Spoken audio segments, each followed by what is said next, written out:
ప్రేమిస్తున్నా అన్నప్పుడు నీ ప్రతి ఆలోచన నా గురించి అన్నావు. ఇలాగే నా ఆలోచిస్తున్నావు.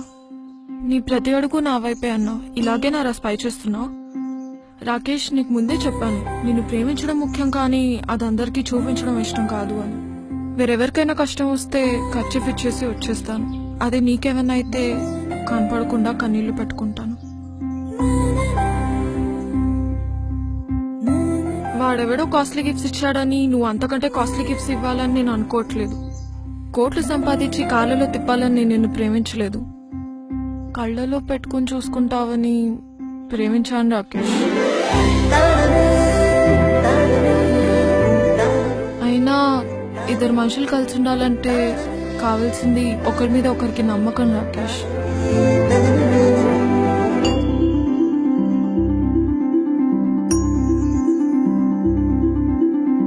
ఒక అబ్బాయికి బాగా తాగే అలవాటు ఉందని తెలుసు కూడా ఒక అమ్మాయి ఎందుకు ప్రేమిస్తుంది అంటే ఆ అబ్బాయితో అలవాటు మానిపించగలనన్న నమ్మకంతోనేగా.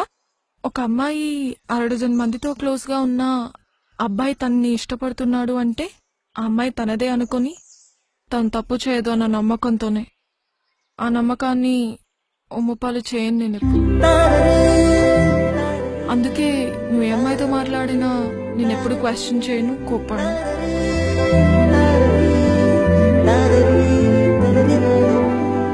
ఎందుకంటే ఒకరిని మనస్ఫూర్తిగా ఇష్టపడితే ఆ ఇష్టం జీవితాంతం ఉంటుంది.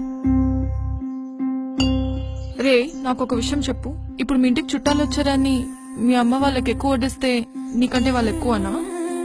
ఇక్కడ వీడు అంతే, వాడు నీకంటే ఎక్కువ ఎప్పటికీ కాలేడు. ఎక్కువ కాదు, అసలు వాడికి నీకు సంబంధమే లేదు.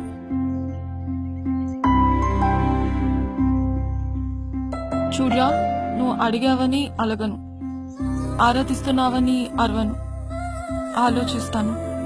ఆ విషయంలో అన్నావని అర్థం చేసుకుంటాను, ఆలోచించి రియలైజ్ అవుతావని ఆశిస్తాను.